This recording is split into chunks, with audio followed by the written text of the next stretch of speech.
Hello, my name is Ryan, and I'm going to be talking about just some gratitudes, actually, and like little self-realizations I made this weekend.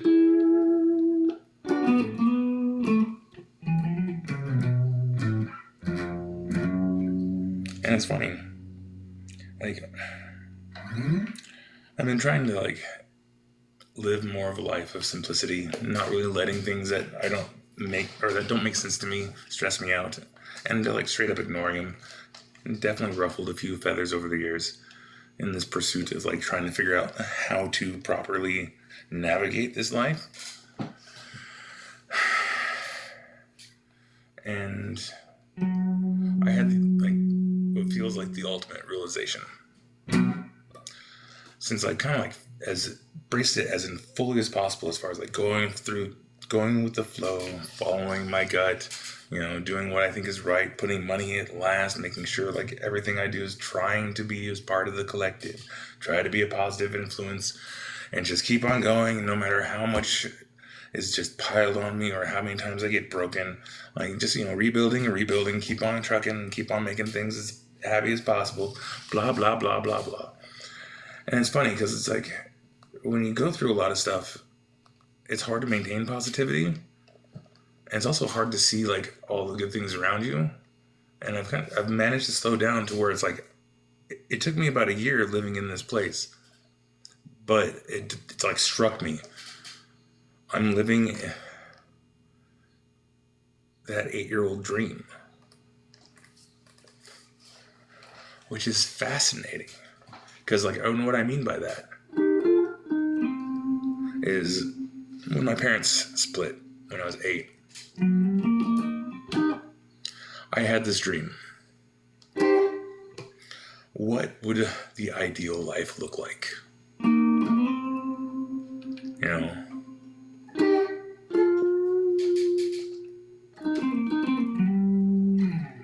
And that ideal life was nice house, in somewhat rural area, some skateboard ramps in the back, the ability to create artwork that I love and surround myself with, have a cool vintage guitar that I'm able to play to make my brain tingle,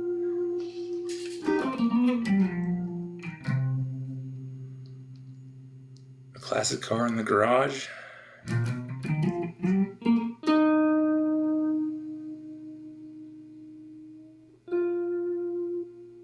and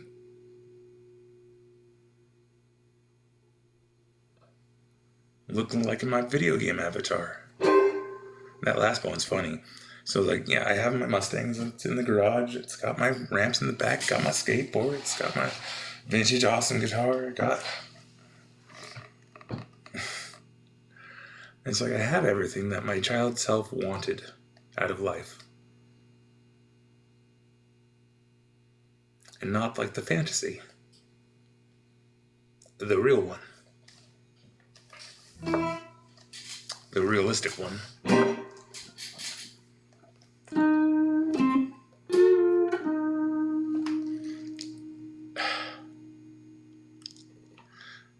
And my mics are dying. Luckily I have backups. Redundancy is a good thing. Oh, turn that one off.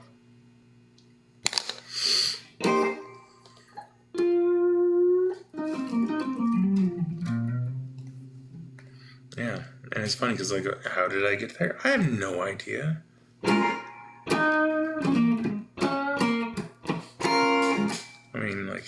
My parents were, more my dad was more of the biker drug dealer type, biker, well, I should say hippie biker pot grower. And my mom, the type that likes that. So I myself went through all of the perils of all that, car accidents, throwing out of cars and shit.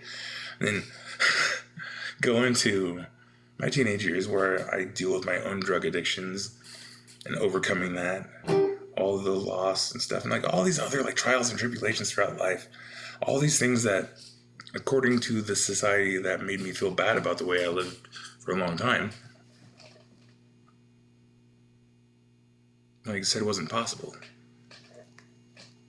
Yeah, I sit here and like almost a solid decade of really dedicating to going with the flow, only acting when I really need to, really putting money on the back burner, focusing on my health to make sure that I'm able to be more positive and productive when I, like, for the long run, and when I realize I'm not, like, scale back, try to find my center, etc., and all that stuff, and like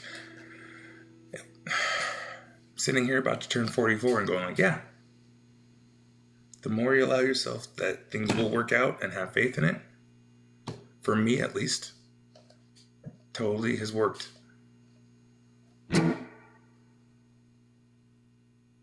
And when I say like overcome stuff, it's like I've IV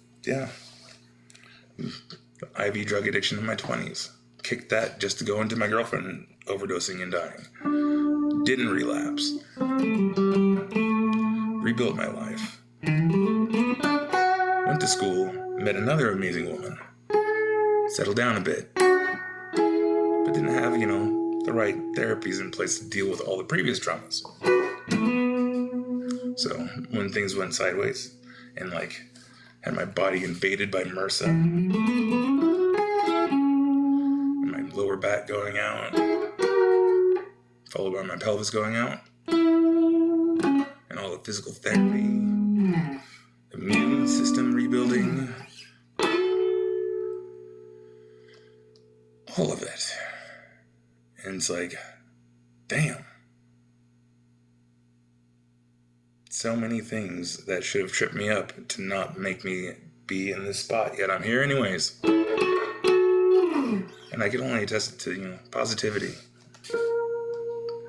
Knowing when I can't see the positive, I must be broken and I need to figure out how to fix it. And focusing on it, and trying to find those foundations to work from it. So, yeah. Whoever's watching this, if anybody watches this, don't give up. Life's hard, but all those hardships are so awesome. Because once you can finally see the benefits and how you actually gained from it, even if it's just like, I got through that. What's next? The skills learned from going through extreme situations. Yeah, it's just allowing yourself to know that the tests are there to teach you. You can get consumed by that whole victim mentality. Expect somebody else to save you. Which, I've definitely fallen into many times in the past. But once I was like really focused on like, no, I need to take care of this and limit all the stress that I think is nonsense and listen to my gut.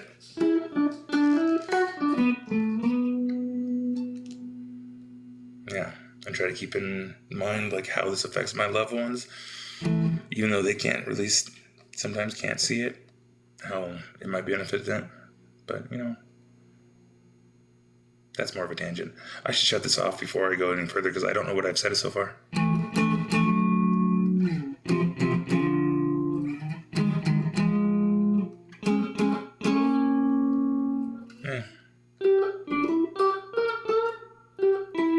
So I guess in the therapy realm, go get that shadow work on. Dig into that mindfulness, that meditation. And it really works.